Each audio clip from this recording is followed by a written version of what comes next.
as we go about our day, it's good to remember that it's okay and recommended to feel good about a task well done. So that's just only natural that when we do a good job with something and we put our heart into it, then we'll feel good about it.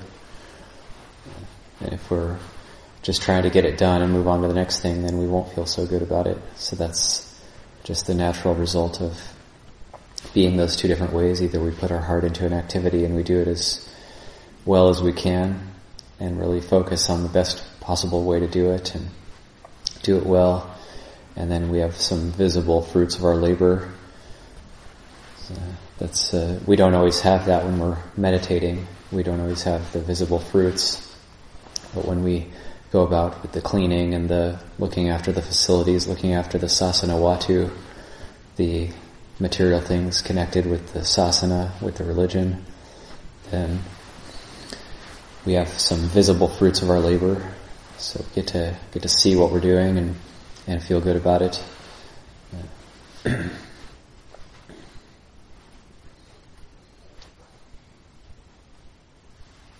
And when we put our heart into something, it's Dhamma, so it's good in the beginning, good in the middle, good in the end. And it's good all the way through, and and when we train ourselves to do things like that, then everything becomes like that. Everything becomes like that. When we go about cleaning a floor and we put our heart into it, or we're doing brush cutting and we put our heart into doing it well, or building a pit toilet, which is what I'm doing today, and trying to build the best possible pit toilet, then that ends up being how we meditate.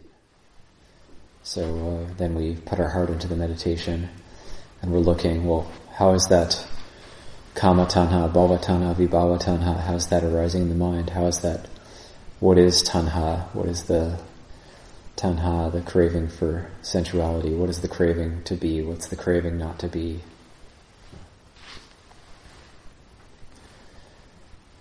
Is it even possible to be or to not to be? Is it even possible to be satisfied by sensuality?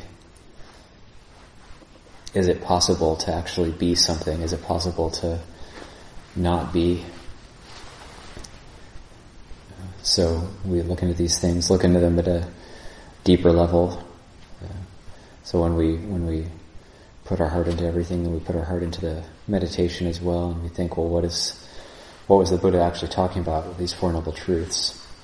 Even though we've heard about it thousands of times before, yet we haven't penetrated it, we haven't realized it yet. That's why we're still stuck in suffering.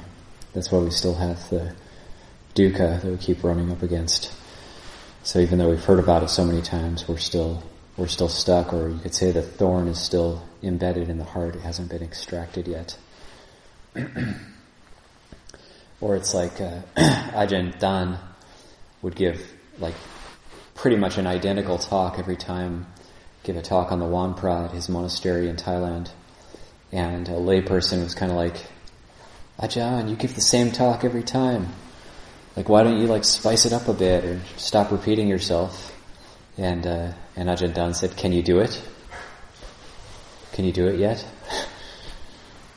Maybe when you can do it, I'll say something different.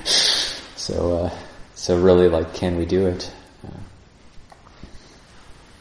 I'll leave that for reflection this morning.